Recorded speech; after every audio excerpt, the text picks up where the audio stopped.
and like Ray Charles was playing because Blue Mitchell was sitting next to me. I mean, Mitchell probably never played it above an A on his horn, but man, he was like intimidated the shit out of me. It was Beautiful player. so soulful and so beautiful that when he played, he got fired. Ray tried to hire him back for, we were all making like $300 a week. Ray tried to hire him back a few days later, and he said no. The John Mayhill, the blues guy from England, hired him. He was making $1,500 a week. We're talking about 1971. You know what I'm saying? And so he didn't. But that's why I learned really to play. Hog Cooper was a baritone player, and that was great. And he was one of the best baritone players I've ever heard. You know him, Leroy Cooper?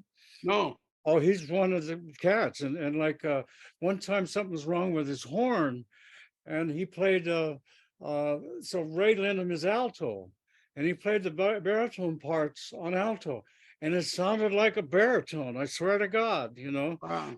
After Blue was fired, then Marcus Belgrave came in, and Marcus didn't intimidate me so much as Blue did. I could keep up with Marcus. I found a bootleg where we have a trumpet battle. We were in Italy. Everything comes out of Italy, and James Clay, he was there. Oh, he was on the band too. Yeah, and Henry Coker was there. He quit in the middle of the tour. Bonus. Those were probably the name. Andy Innes was a tenor sax player. He was Ethel Innes. Do you know her, the singer? She was his Sure. brother, and I got my friend, the valve trombone player, on the band. It'd be ridiculous. When I met Johnny Coles, he was working with Ray. I took his place. Yeah, he left. Yeah, in fact, they did it right before they had an article that came out, and it was Henry Coker and Johnny Coles, and Blue were the article. And then the first meeting we had with Ray Charles did his up and down screaming shit. It was about he was pissed off because Johnny Coles said it was like being in the army, and he was pissed off at the band, and none of the people were even, Blue and Coker were more cool than Johnny Coles. Did Johnny Coles tell him that directly? He said, "This is like being in the army." Was that how it came out? Or that was in the Downbeat article. It was a big article. Oh, I see. And so he yelled at the band for a while. But sometime I got so drunk one time I actually threw up in my horn. Oh no! And Blue Mitchell said, "Hey man, it's throwing up in your." I said, "I got to play the part." And Blue had it down where an 8-bar rest, he would fall asleep, and he'd wake up just in time to play his part. And the other. My friend and everything. I mean, you'd get really drunk sometimes. It would be out there. And my friend, the trombone player, one time got so drunk, he just he laid down his horn down on the chair, and he walked out in front of the band and laid down on the floor.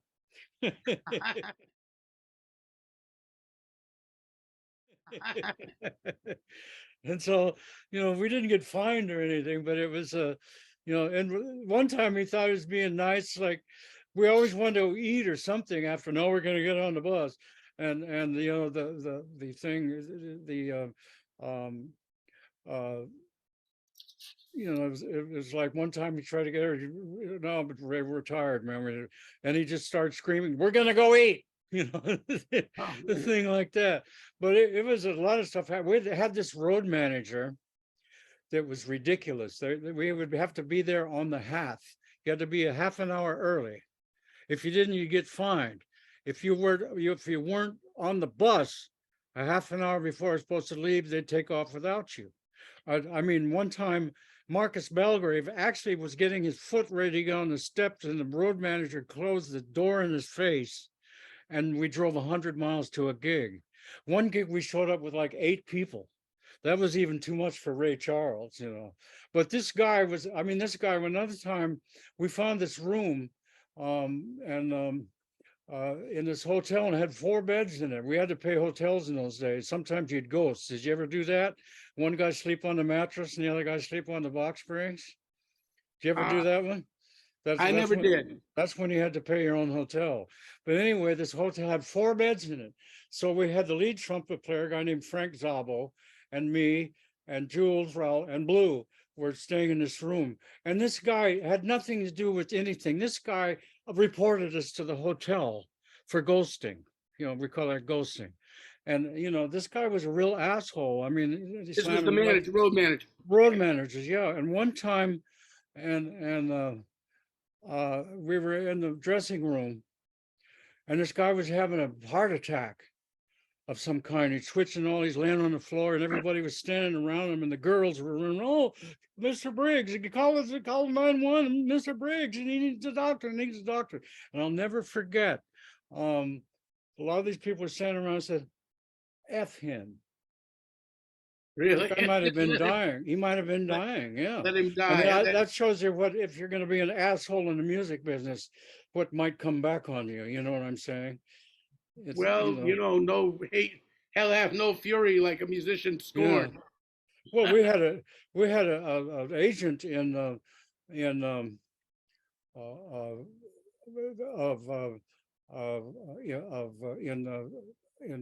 Europe that would work people to death. I thought he was going to kill Mingus. He'd say, "How far to the gig?" "Oh, 4 hours," and then we'd be in his van for 16. And sometimes we didn't even get into bed, because we'd play Hammerfest, and then we'd have to go down to Sicily, and then we'd go back up to Finland or someplace. All in a 24-hour, three flights a day sometime.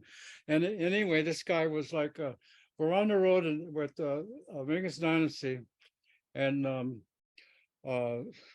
John Hicks was in the band. John Hicks was getting pretty out there.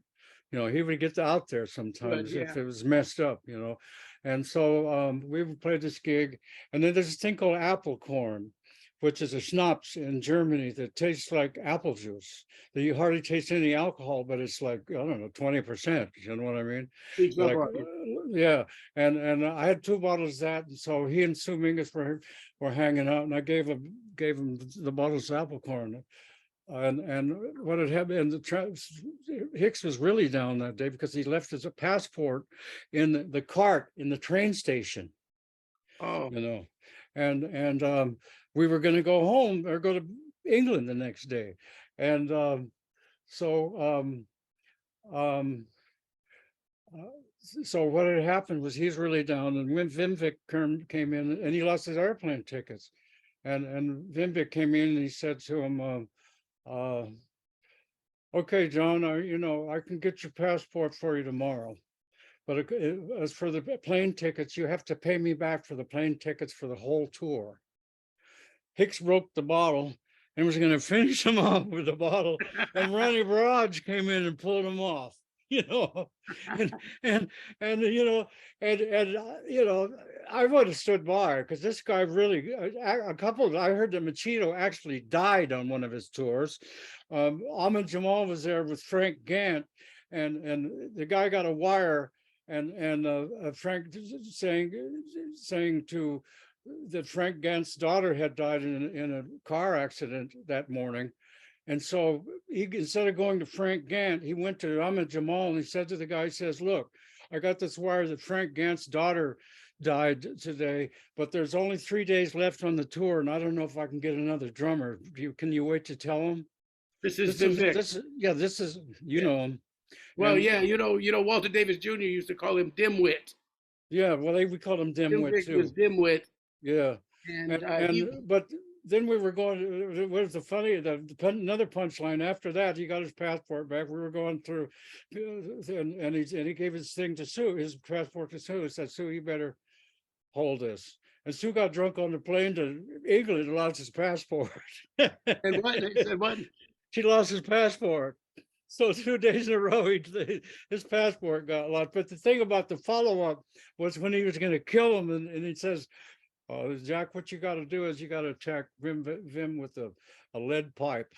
And when he's in the hospital, because he gave John Hanks a tour right after that, and he said, and when he's in the hospital, and Rhea goes to him, and he wakes up out of his coma, he says, "Rhea, make sure you book Jack for a 6-week tour of Europe." Yeah, right. No, I think that guy, you need a stake through the heart. Yeah, that guy was evil. My ex was still alive. I don't know, but my ex-wife started defending him for a while. I made her an agent. She now one of the probably Is the that Ina? Ina yeah, Ditko? I know and Ina. Sure. and I mean I don't exist. I got her a whole bunch of money, probably like $200,000 in today's money, to be an agent. And she booked me at Ronnie Scott's once. That's it. It's like I didn't exist. She wasn't, she was just a hippie when I met her and said, maybe I can get you some gigs. And she was too shy sometimes to even talk to the people like Joran Branch, the guy that wrote the jazz book. Joaquin And Baran. Yeah. yeah, and I don't know. So how'd you meet Mingus? How How did did I that meet happen? Ming? Well, I Paul How did that come Jeffrey. about? I was playing in Paul Jeffrey's band. He had a band. He Right. played He and gig Mingus were friends. Yeah. like once in a while. Well, he was transcribing things from He did a Mingus. lot of transcriptions for Mingus. That's Yeah, right. and so I just told him I like to play with Mingus. So um, uh, so what happened was, so then he set up the thing. Mingus was playing at the Village Gate. He said, "Come sit in with Mingus tonight." I had just come from a Latin gig, so I was up. My chops were up, and also I had a couple beers, so I was pretty relaxed.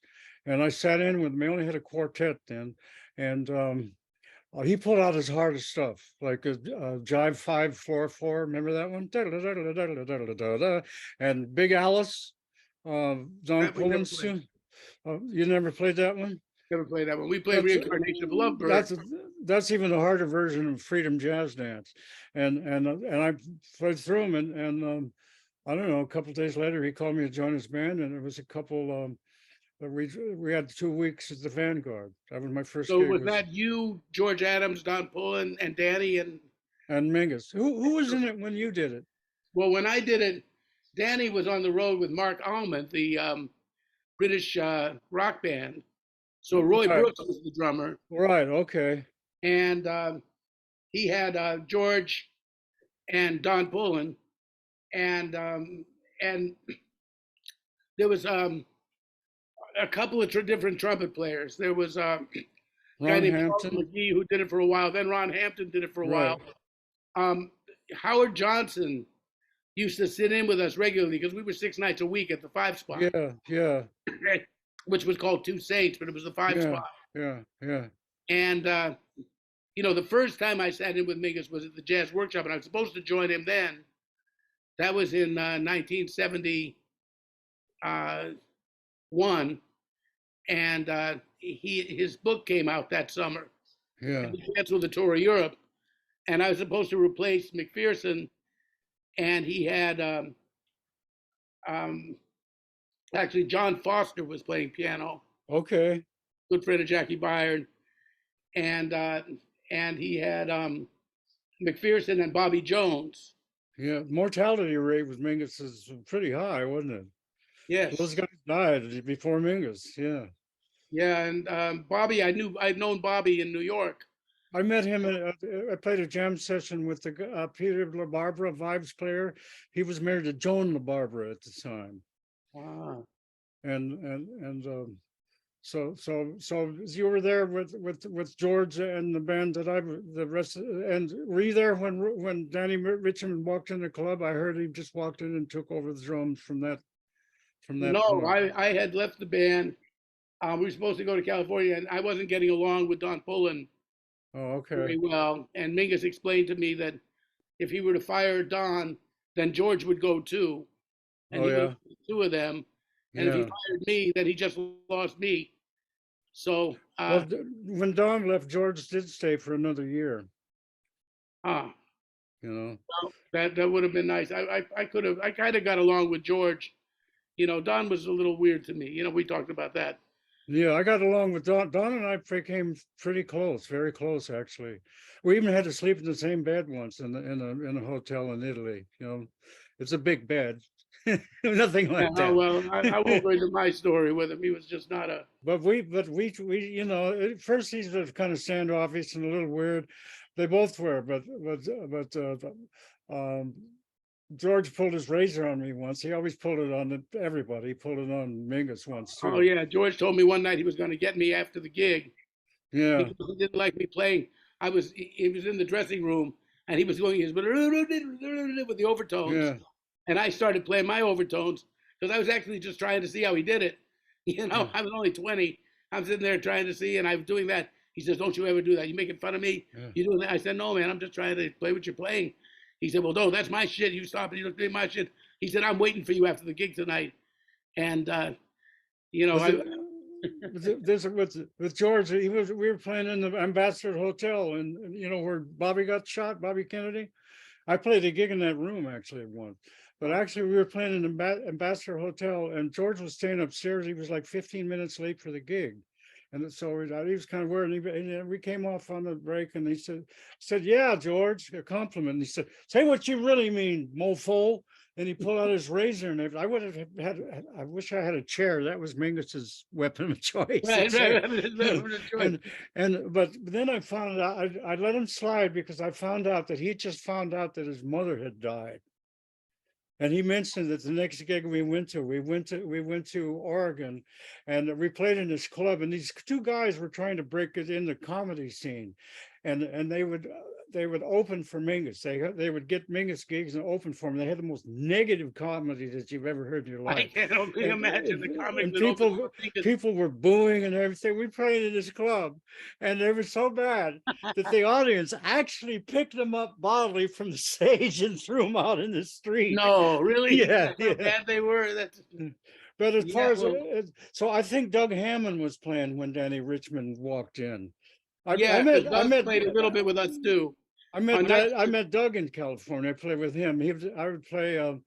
Woody Shaw and Eddie Henderson would always play a jam session at the Both And Club in the in San Francisco, and I would go sit in with them every Monday, and they would say, "I got him tonight," and this kind of stuff. You well, know what I'm Roy saying? Brooks was having some mental problems, and some nights he would forget to I take his know.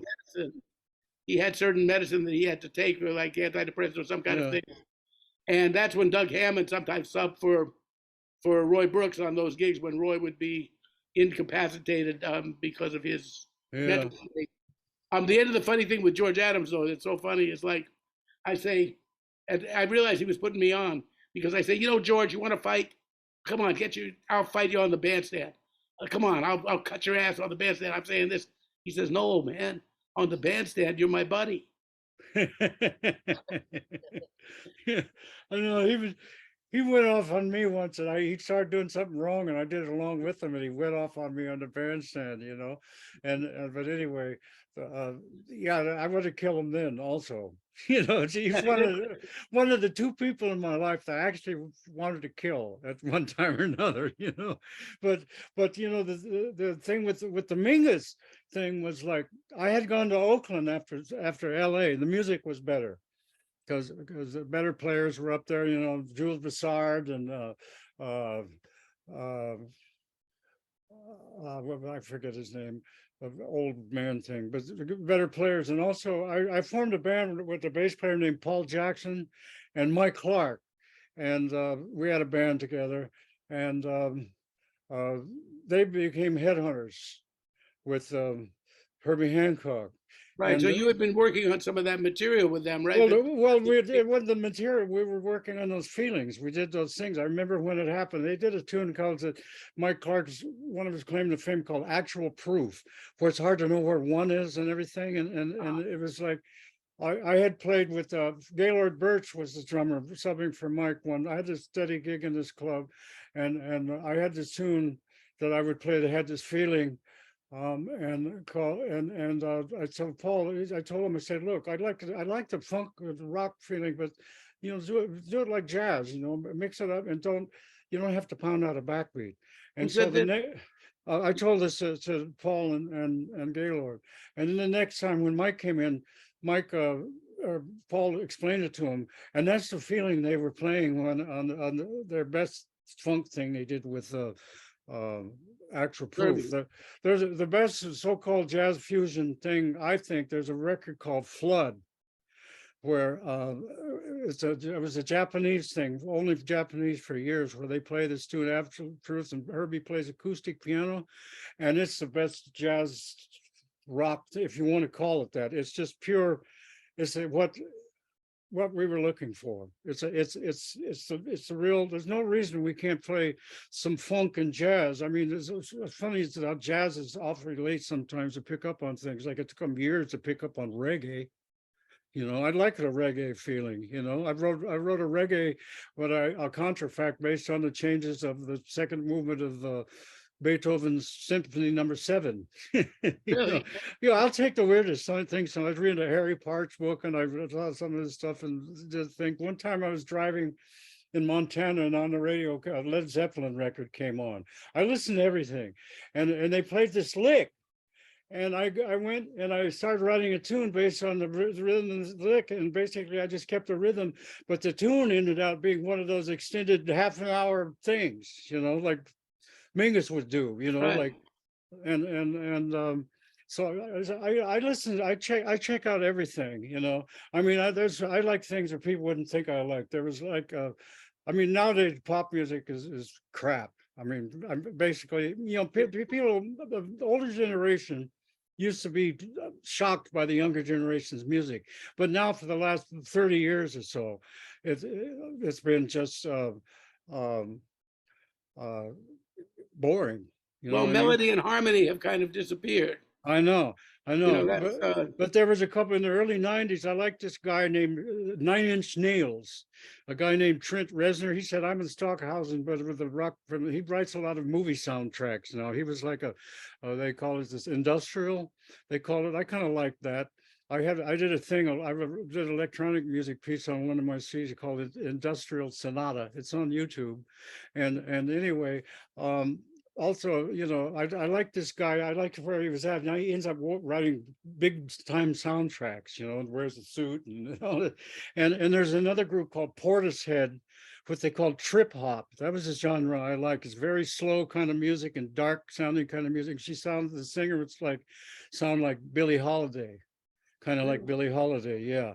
wow. And I like all different kinds of things. I'll Well, I see your record collection Oh yeah, behind you there. I not And only record collection, but I have a lot of music biographies, and I have a whole thing of just scores, and I have whole walls of music theory books.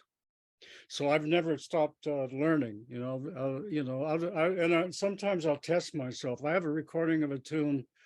It's on YouTube. It's called Madrigal, where I was just challenging myself, my musical technique. I'd used the 12 tone system, but also I was following the rules of 16th century counterpoint, and I wrote this big band chart, and it's recorded.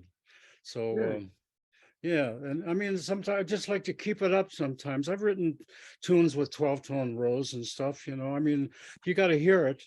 I think, after a while, the people that did that music, they didn't really hear it. You know what I'm saying? So I think Schoenberg and those guys heard it, but, they started, all of them started writing that abstract record after World War II, like Boulez and those people, because they were trying to distance themselves from Wagner because of all the Nazi stuff. You know what I mean? And but anyway, so I mean, yeah, I listened to all of it. It's just like I was doing these tone clusters and stuff, and I was trying at Berkeley, like the chart that I did. The Tom Harold said, "Well, see, you have the sharp 9 and the natural 9 and so on." But the intro starts out, or there's a part of it where I do. Ends up with where it's every note in the chromatic scale. I have a big band record with singers, to where I do that with the WDR, in Germany and right, in Cologne, Germany, yeah. And I did a thing on my Berkeley chart where I did like a brass trombone solo where it was all parallel motion. It didn't really fit in the changes, and Ken Pullett brought me up there for a day. I tried to get a week, and he said, maybe I can get you for a day. And I showed him stuff that they never even thought of. A Mingus class, because he was another freak for major seventh intervals. If you look at his stuff, and Thank you. and well, Duke Elling's Song of Love had on the B flat. And my key had an F minor 7 with the natural fifth, and above it was the flat 5, and above that was the natural 4, the natural 11, and all in the same chord, So yeah, the B, the C, the B Yeah, flat, the B, yeah. the If D. you remember some of Jeffrey's notation, Yeah, flat 21st. yeah, So right. Right. I mean, it's a voicing, but I did the Booker same. Urban claimed that he'd found the 21st chord too. I remember reading a thing in Downbeat where he explained how he said chords went beyond the 13th. Yeah. Yeah, I didn't quite understand his theory, but Well, it you was can keep going. That's like Varese did that too. But anyway, Parker wanted to take lessons from him and Zappa too. But anyway, uh, I he wrote this actually did tune. take a couple of lessons. He did? Yeah, because I used to go to this guy named Pietro Carbone, Okay. and he had a little string repair shop on McDougal Street that was right across the street from where I was living at 49 McDougal. And this is in the early 70s. And he would always, in the summer, he'd have his windows open and he'd be always playing classical music. And you'd hear, So I used to walk in and I would talk with him and we'd talk about life and music and he would play me beautiful. I was Yeah, yeah, hungry to hear music. So he would play me. I think that's the first place I heard Quartet to the End of Time, yeah. to the End of Time, and that kind of stuff. Because he liked that kind of thing. And then he said, "You remind me of another guy who used to come into my shop and talk to me years ago." He said, Charlie Parker. He said he was a Uh, fat little guy like you, and he liked to talk about things, and he wanted to know everything. He said, in yeah, fact, I hooked him up with Edgar Varese for a couple of lessons, and he yeah, actually took 1 or 2 lessons with Varese. He said, I brought them down to Birdland to hear him. He said, I brought Messiaen there, and I brought Varese to hear Charlie Parker because I got to know yeah, him, and then I wanted to yeah, hear his music. I went to Birdland. He said, and then he hooked up for a couple of lessons with Varese, and Varese dropped him as a student because he didn't do the assignments, but Oh, okay. expressed, but expressed the desire to write a piece for him. Yeah, Instead of having the teacher-student relationship, he said to Charlie, "What if I wrote? Let's think about a collaboration, as yeah. opposed to you being my student." That's And it was cool. one, Yeah, and it never came to be because Bert yeah, died. yeah. I was this arrangement I wrote that was on the record, like I said, had everybody was in parallel motion, There was no voice leading. It was all, and the guy who brought me to building, Ken Pullig, he wrote an arranging book and he gave me one. And Who that was was that? in there. What was that? Who's Ken arranging book? Ken Pullig, the guy that brought me up to Berkeley for one day, and I showed him stuff that they never thought of. Uh huh. Anyway, not only about Mingus, but I showed him some of my things too. But Ken gave me an arranging book he wrote, and that was in there with the total parallel motion thing. And I said, "Wow, this is strange. This is in my chart that was arranged." For the record, jazz in the classroom, and I just came up with that idea. And he said, "Well, you probably learned that from Mike Rendish." And no, I didn't learn from Mike Rendish. I'm sure you did. I said, "Look, Mike Rendish wasn't even teaching at that time. I didn't. Academic mind couldn't get in his head that maybe I thought it up." And Mike Rendish thought it up later or whatever, or maybe he put Or it you in could have there. thought of it at the same time in a different place. Yeah, People.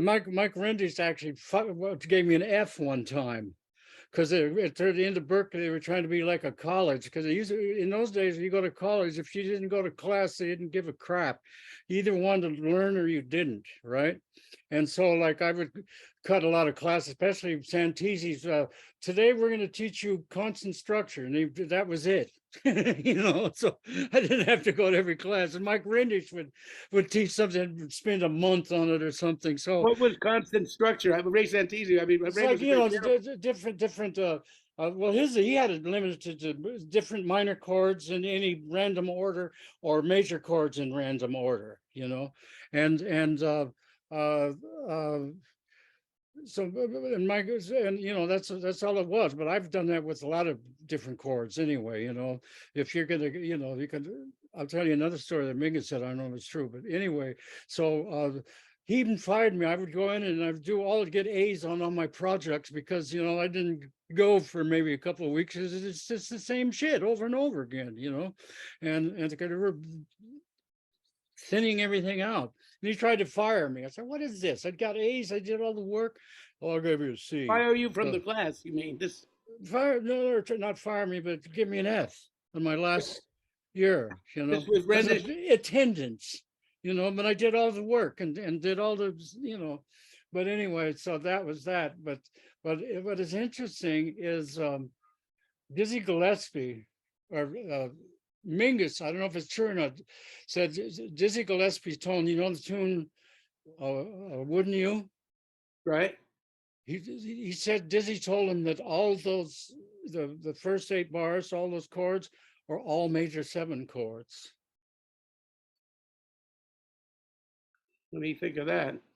You know, G minor 7. Well, they used to call it, he and called it a G major 7 chord. They were all major 7 chords. They've just did those notes on them, and I had a guy, a young piano player, when I was working for that silly monk competition thing, play them with all majors. Oh no, but it sounds right after a while. You get used to the sound. You know what I'm saying? That's what those guys.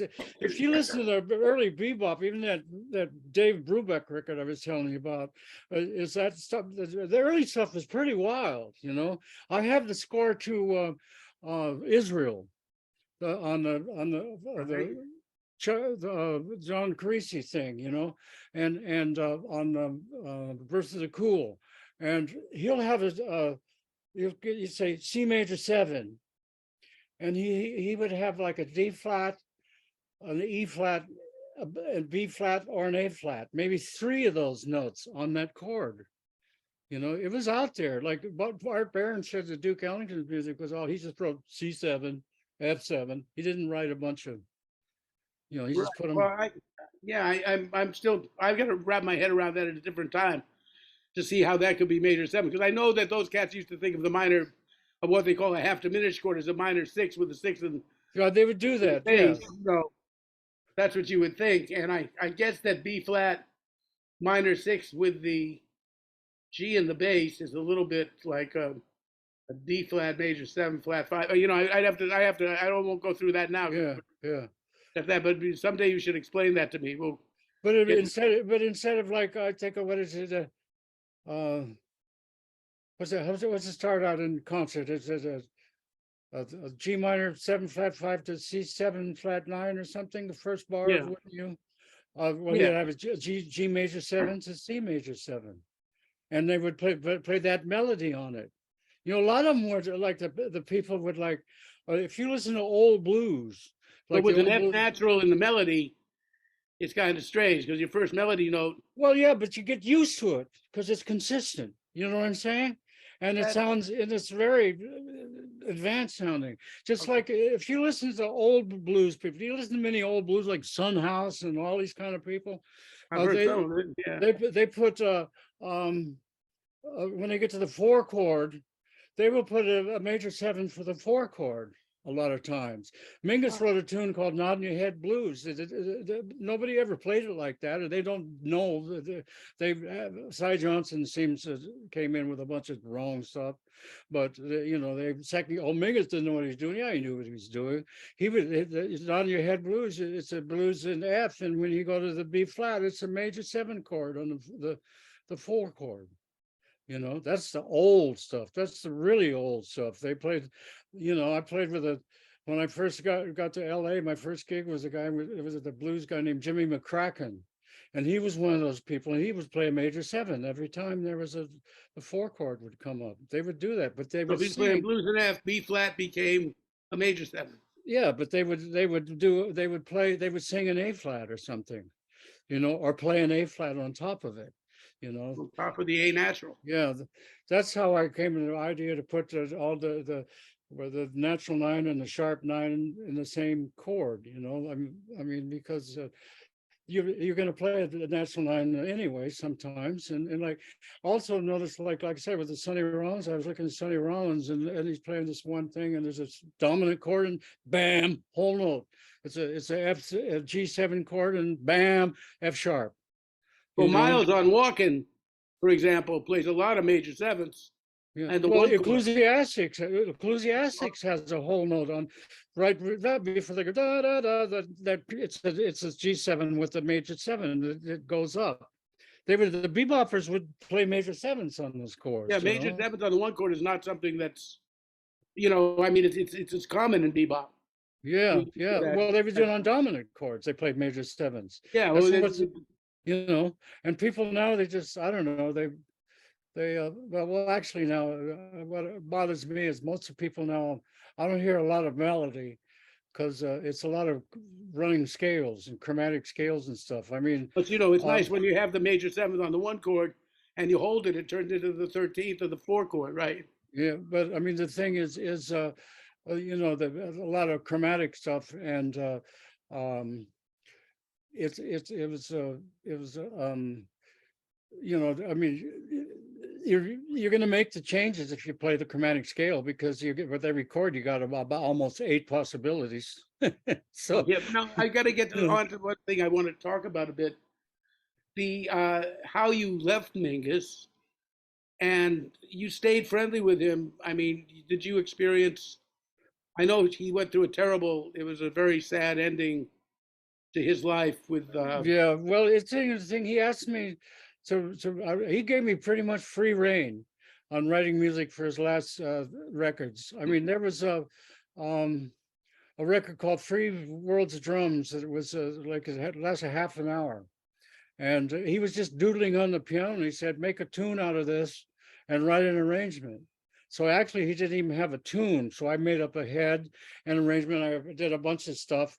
And he came in and one time he played a lick and I for a soli, and he played like a funeral march at the end, and I transcribed it. Most of it I wrote, and he even let me pick one of the tunes, and didn't care what I did. I did one arrangement. The only thing he said, I want you in one place to have some triplets over the bar line. I mean, he was obsessed with triplets, like he was with major seven intervals, and like so I did that, and I did this, and it sat for a while. And Paul Jeffrey said, "Well, why don't we just rehearse it, see what it sounds like?" And it's um, we did a rehearsal, and um, and so he said, "Bring your recorder tomorrow. I'll bring the tape." and and I don't know what Paul Jeffrey was. He got me. Mingus wanted me to conduct it for the 30 people, and I said, well, I felt obligated to Paul because he got me the gig, right? So we did a rehearsal, and I took the thing, and a lot of people were walking out because they'd never seen anything like that. This can't be played. But it was. I mean, a lot of it was the stuff that Mingus thought of and said was wrong. But And Mingus wasn't there for this. He was well, just. he heard the tape. He said, Sue said, Charles wants to tell you you're the best guy that's ever, you've written his music out best than anybody. So I thought, great, okay. So we did the rehearsal, and he said, bring it again tomorrow, a recorder, and I'll bring the tape. I brought the recorder. He said, okay, Paul, where's the tape? He said, get your own goddamn tape. I don't know if he was bipolar or something. He would be nice to people and help Oh, them. But Jeffrey then, said this to you. yeah, but he would then sabotage people. Because what happened was like, then he kept telling me, you're not going to get any credit for any of this. I just wanted arranging credit. He wrote a thing on the realized by everything realized through tapes and stuff. What realized means it's like a movie director. It's actually better than an arranger, to tell you the Oh, truth. in French, it's Yeah, realization. yeah, and but anyway, so he was at my house and he was telling me all this stuff. He said, you're not gonna get any credit for this. And so uh, uh, Paul said, well, why don't you take the chart? And I was pissed off. And why don't you take the chart and just copyright the sub parts of that you wrote? So he laughed, and I took out, and I was whiting out stuff, and I got to one page. I said, "What the hell am I doing? I'm not going to do this. If I wrote a half an hour piece on C Jam blues, it's still C Jam blues. I just want arranging credit." The phone rang. Mingus said, "Paul's over here telling me that you're trying to copyright my music." That's what That's what Paul Jeffrey went over and told Mingus that, and like Mingus even. Mingus fired me. They played the music in Saratoga, and I wasn't even on the gig. So Really? there's stuff I wasn't in the mix. There's parts missing. I had a whole bunch of stuff happening that's missing. Atlantic was the worst police in the world. They had the worst producers in the world, you know, and and uh, and so I was fired, and they didn't even want to use me on Epitaph or anything like Sue after a while. But I didn't do that. I was, you know, and I thought Cy Johnson was behind some of that, because he asked us, you know, well, what did you write? And I said, well, you know, what you write, arrangements, you know, you write backgrounds. And Cy was one of the people I always read from. So I thought he was one of the culprits that sabotaged me. But he said Paul Jeffrey did the same thing to him too. Paul Jeffrey would do that to people. He did that to an alto player. He did it to Ricky Ford. He made Ricky Ford's record, and then when Ricky Ford got a date with Joe Fields, he told him, "You don't deserve a record date," you know, and stuff like that. It was like I Paul used to. told Ricky that?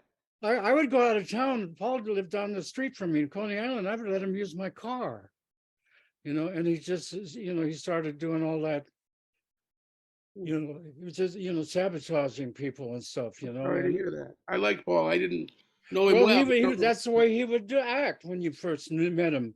But after a I had while, nothing against him, but I never had any dealings with him except to play the charts that he right. described Well, for Mingus, you know, that when I was on the when band. you knew him for a long time, he would pull a card out of his sleeve. So there you go. You know what I'm saying? And so we ended up on bad things, you know.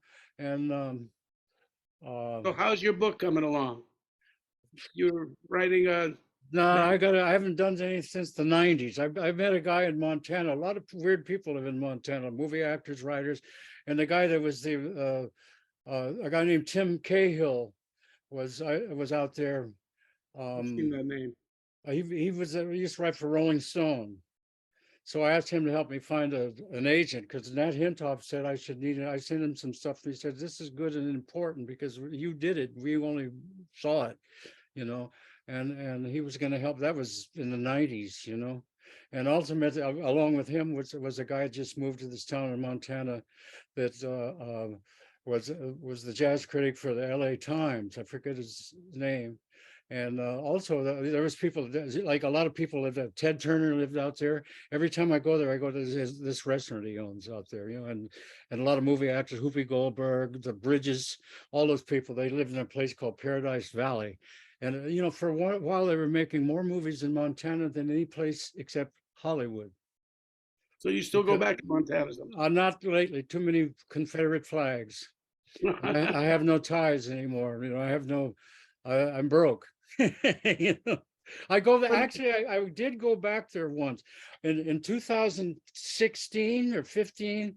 I had um, open heart surgery Oh, when I was out there. I was on a plane and I had this very rare operation that it was a virus that I must have caught on a plane from Minneapolis, because they did two of them the same day, and they say it's a very rare operation.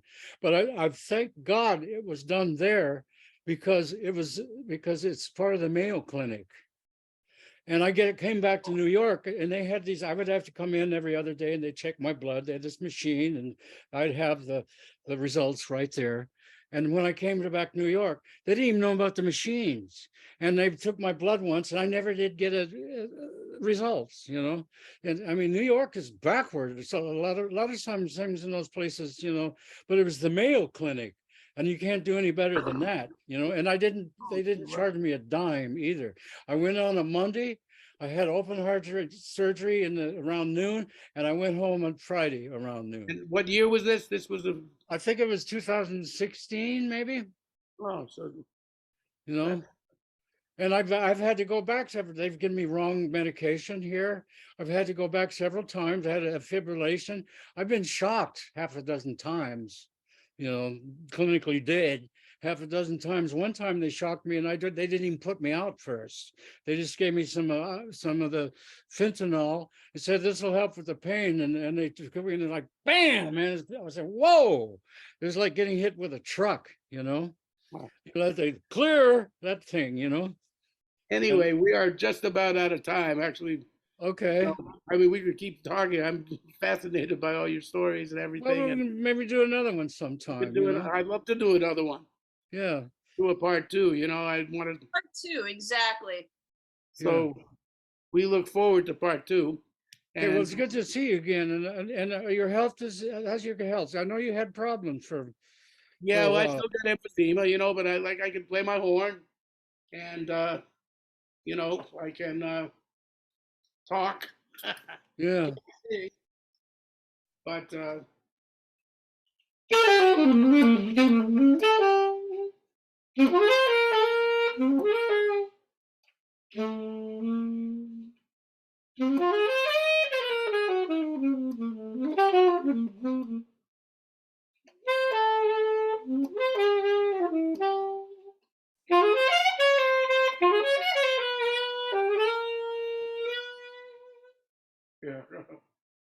I can't remember the first note.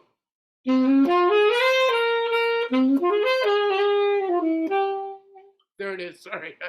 you arpeggiate you mean the first note? It's like it's a arpeggio for the D flat major chord, but it starts on the seventh. Starts on the C and then D flat up. Yeah, the 16th. Yeah.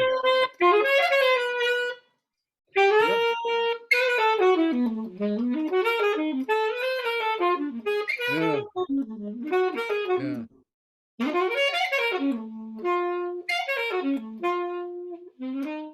yeah. That's it.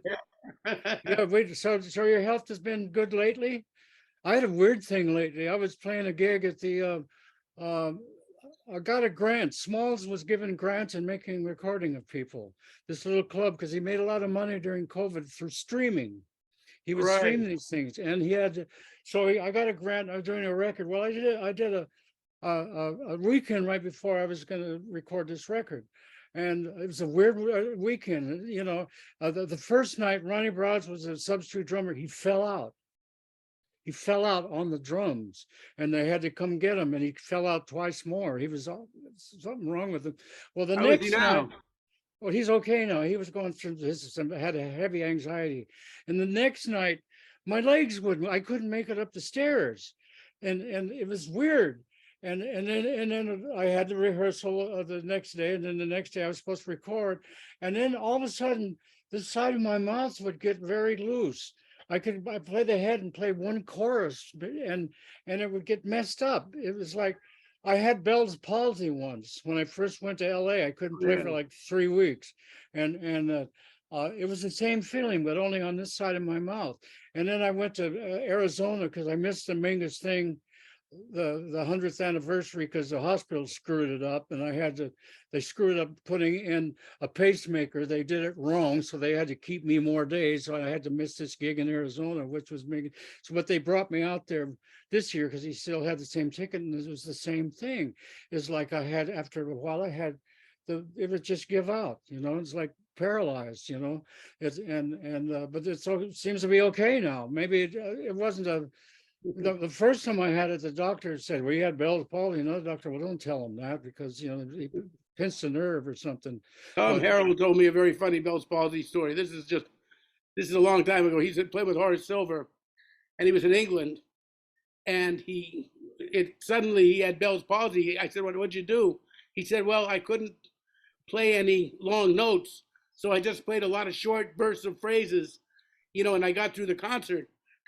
And at that time, Tom was getting a lot of reviews that said, like, he sounded good, but he sounded too much like Miles, or he sounded too much like Freddie.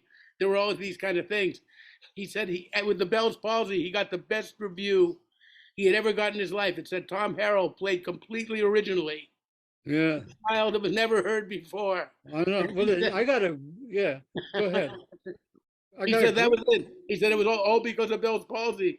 He had this original style, and nobody said anything about him being an imitator of anything. And, I got a great story about Tom Harrell. I knew him in California. We got to the Bay Area basically the same day. I had just went out there, and I had just and he had just got up Woody Herman's band.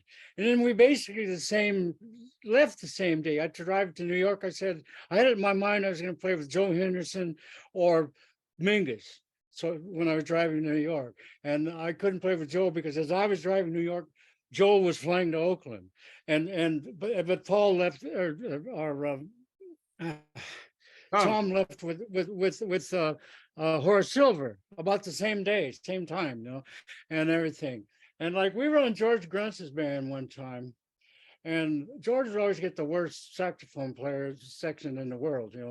They had the two guys with maybe the alto sounded like nightmare versions of David Sanborn or that rock saxophone thing, and the tenor players, you'd get these Knitting Factory people, and we had this tune, Joe Henderson tune, Black Narcissus, we would play, and the tenor player had the melody, he played roll and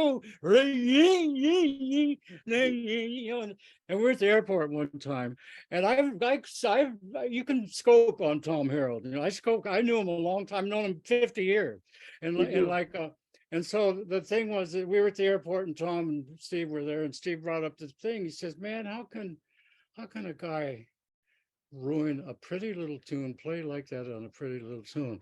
And Tom says, "Well, Steve, I think it's good that a guy has a show." And Steve said, "Tom, of all the people I've known in my life, I never thought I would hear you say something like that." I just kind of had to roll my eyes, look at Tom and Steve, and said, "Steve, what do you think that is?" And Tom had to, I nailed Tom. That's it. He uses that. He uses that. The problem with that, I had a wife with schizophrenia, though. Also, to avoid things, a lot of times they will say something crazy because they want to avoid something. But if they don't watch themselves, they will fall in love with their act. You know what I'm saying? I mean, one time he called me up and says, "You and me and Randy should do a record." So I checked it up and I went down to talk to him at Visiones. And I brought him in. He didn't say anything. He said, "Man, you don't want anything to do with me. I'm a loser, man." He just ran out of the club. I just waited till he came back, and I said, "Well, now you had your exercise, but the best when 7th Avenue South, they'd opened up, and he'd come up, and I was sitting downstairs, and Steps Ahead was playing, and he sat down, maybe he had his horn with him, and I said, "How you doing, Tom?" He said, "Well, Jack, I've been thinking about committing suicide a lot lately." I say, "Hey, good idea, man. If I played like you, I'd want to commit suicide too. If you have any balls, you'd go up and sit in with these people." I went to pee, and when I came back, he was sitting in. But the thing is he got me back. In the Blue Note, we were up there, and we ended up in the bathroom one time, and he asked, "Well, Jack, how you doing nowadays, man?" I said, "Well, Tom, you know what? I think about committing suicide a lot."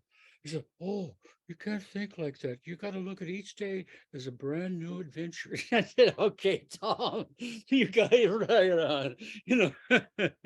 Well, I told this story before, but I told Tom one time, I said, "Tom, we appear different, and I seem to have some social skills, and you feel you lack them, and this and that. But I want to tell you that the way you are on the outside is the way I feel on the inside. I feel I'm totally scared of the world. I'm totally afraid of everything. And you just manifested on the outside. But I feel like that on the inside." Tom says, "I know that because that's why I think of you as my alto ego." Yeah, well, I have, I'm very shy. And Yeah. like I like Peter, and plus I used to have night blindness before I had the operation. And like people would walk up to me and I wouldn't recognize them. And people thought I was an asshole because I wouldn't recognize them. But also like they would do something to me. And when somebody tells me something like that guy I told you about from the college, just my saxophone player, "Do you think we should have Jack for a day to talk about," like I just when I'm see that I don't react at first. I'm shy.